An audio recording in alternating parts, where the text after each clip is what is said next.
1 second में मैं आत्मा शरीर छोड़ती हूँ। 1 सेकंड में मैं आत्मा शरीर छोड़ती हूँ। लोगों को तो छोड़ो, अपने शरीर को भी साथ नहीं लेके जा सकती, परिवार को नहीं लेके जा सकती। लेकिन एक एक बात जो सुनी थी ना, जिन्होंने बोली वो साथ नहीं जाते, जिनके बारे में सुनी वो साथ नहीं जाते, लेकिन जो सुना था वो यहां छप जाता है और आत्मा अपने साथ लेकर जाती है वो इम्प्रिंट।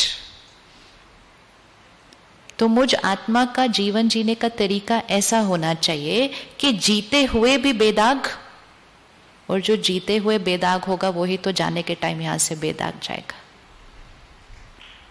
वो तो जाने के टाइम साफ जाएगा ना, और जो जाने के टाइम साफ जाएगा, लाइट जाएगा, प्योर जाएगा, वो नेक्स्ट शरीर में प्रवेश करेगा।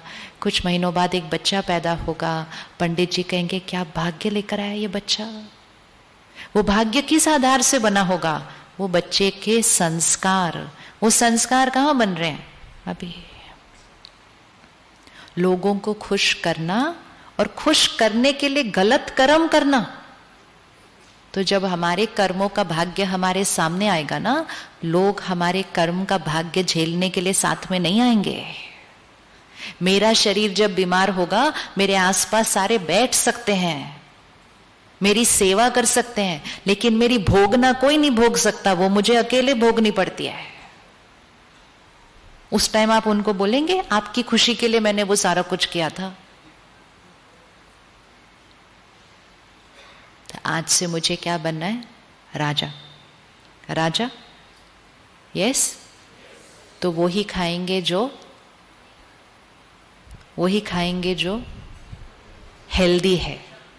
ये प्रायोरिटीज है, प्रायोरिटीज को सेट करते जाएं कि वो खाएंगे जो हेल्दी है, वो बोलेंगे जो दूसरे के लिए एक दुआ है। कमजोरी सिर्फ सुननी नहीं है, कमजोरियां बोलनी नहीं है। सिर्फ औरों को नहीं, उनको भी नहीं बोलनी, तुम हो ही ऐसे, आप हो ही ऐसे, आपसे तो कुछ होता ही नहीं है।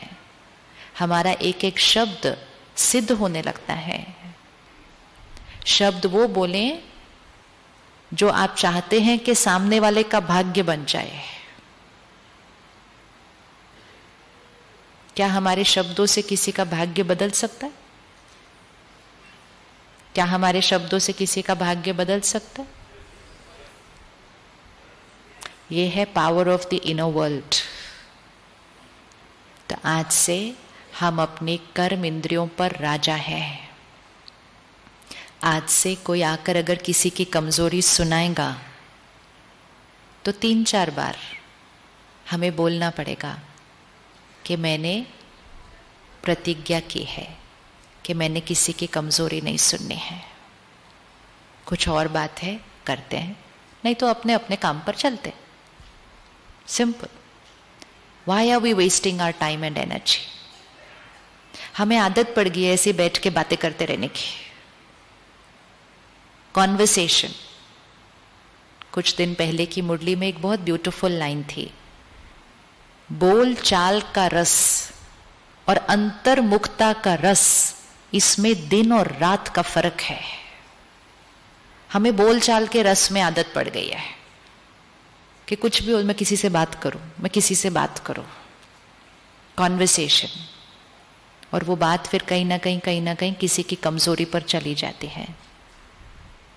तो बोल चाल वैसी हो जिसमें सिर्फ और सिर्फ हमारी और उनकी आत्मिक उन्नति होनी चाहिए। कर सकते हैं ऐसी बातें जिसमें आत्मिक उन्नति हो? कर सकते हैं ऐसी बातें जिसमें आत्मिक उन्नति हो? यस। 2-4 लाइन के बाद कॉन्वर्सेशन पूरी होने लगेगी, बहुत सारा टाइम बच जाएगा, बहुत सारी एनर्जी बच जाएगी।